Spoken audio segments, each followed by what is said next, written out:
Estado sa lungsod ng Davao ang ama ng magkapatid na Maute. Itinuturing siya ang tinatawag na founding leader o siyang nagtatag ng teroristang grupo. At nakatutok live si Tech Ocampo ng GMA Davao. Tech.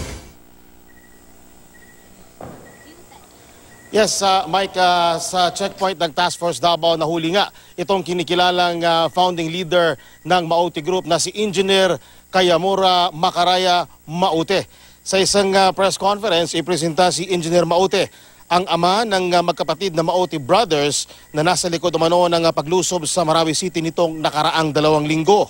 Kasama rin iniharap ang kanyang second wife na si Kongan Alfonso Balawag at anak na si Norhana Balawag Maute.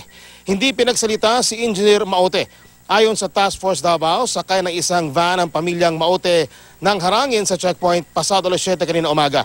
Nang hinga ng ID, nagpakita raw ng maraming ID ang mga sakay at isa sa mga pasahero nakabalot ng telang mukha. Dito na raw nagduda ang mga otoridad nang tanggalin ang balot ng tela ng mukha. Napansing kamukha siya ni Kayamura Maute mula sa gallery of pictures na kanilang hawak.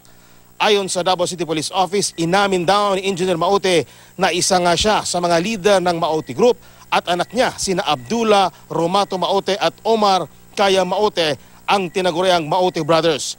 Bukod sa mag-asawa at mag-amang Maute, kasama rin hinuli ang son-in-law niya na si Benzarali Tingao at driver ng van na si Aljon Ismael Salazar.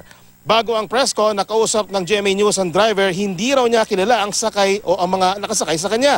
Pinick up lang daw niya ang mga pasahero niya sa Cotabato City at sinabing magpapagamot lang daw o magpapagamot ang matandang Maute dito sa Davao City. Mike, may 360,000 pesos cash na na-recover mula kay Engineer Maute. At pagkatapos nga ng press conference, ayon sa mga otoridad, may na-recover na isang granada at isang 45 caliber pistol ang mga otoridad sa van na sinasakyan ng pamilyang Maute. Mike? Maraming salamat, Tech Ocampo.